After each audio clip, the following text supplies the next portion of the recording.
शहर की एक जानी मानी एमएनसी में क्लार्क होने का नाटक करते करते मैं थक चुका था और लोगों को टाइम पास करता हुआ दिखाई देता था।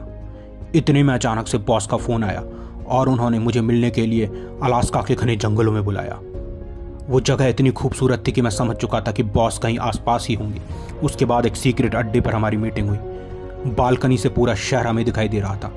बॉस ने कहा शहर के ऊपर खतरा मंडरा रहा है, खतरे को टालने के लिए पैशन फॉलो करना पड़ेगा। कैसे करोगे? मैंने कहा उसके लिए मैं डेली वीडियो बनाता हूँ। बॉस ने कहा चूतिए, मैं तुम्हारे कॉमेडी के पैशन की बात नहीं कर रहा हूँ, पैशन बाइक की बात कर रहा हूँ। मैंने कहा मेरे पास एक्टिवा है, उससे पैशन फॉलो हो जाएगी।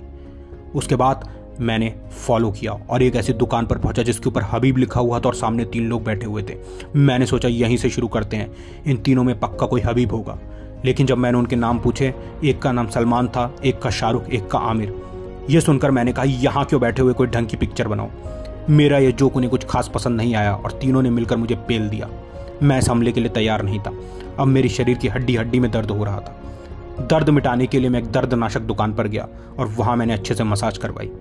मसाज करवाने के बाद मैंने बहुत तरोताज़ा अनुभव किया और मिशन को नए शुरू से अंजाम देना शुरू किया।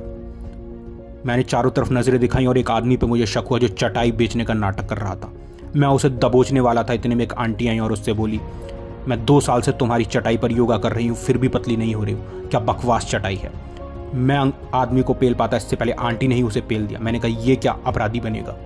उसके बाद मैंने इधर उधर नज़र दौड़ाई और देखा कि सेंटा क्लॉज की काफ़ी सारी टोपियाँ पड़ी हुई हैं। अपराधी कितना भी शातिर क्यों ना हो, सबूत छोड़ जाता है। अब मुझे बस टोपी वाले सेंटा क्लॉज को ढूंढना था। इस काम के लिए मैंने कुत्ते को हायर किया और ये काम करने को बोला। कुत्ते ने बोला मैं तेरी तरह नल्ला नहीं हूँ, पैसे लगेंगे। इसके बाद मैंने कुत्ते को घूस दी और उसे एक दूध का पैकेट दिया। दूध का पैकेट लेकर कुत्ते ने कहा मेरे पीछे पीछे आओ। मैंने कुत्ते को फॉलो किया। कुत्ता एक क्रिकेट ग्राउंड पर जाके रुक गया। बच्चे क्रिकेट खेल रहे थे। मैं क्रिकेट देखने में इतना मशगूल हो गया कि अपना मिशन ही भूल गया। थोड़ी देर बाद जब कुत्ते ने मुझे काटा तो वापस मिशन याद आया। बगल में गोलगप्पे वाला था। मुझे लगा ये तो यशस्वी जायसवाल है, लेकिन जब मैंने उसे घूर के देखा तो वो डर गया और भागने लगा। मैं समझ गया ये ही अपराधी है। मैंने उसका पीछा किया और उसे दबोच लिया और पूछा ग्रेनेड कहाँ पर है। वो मुझे एक फलों की दुकान पर ले गया। वहाँ बड़े अजीबो गरीब किस्म के फल मिल रहे थे। एक पपीते के ऊपर तो मगरमच्छ की खाल लिपटी हुई थी।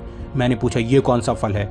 इसने बोला यही चीज़ तुम्हें चाहिए थी, ये ग्रेनेड है और दुनिया इसे पॉम ग्रेनेड के नाम से जानती है।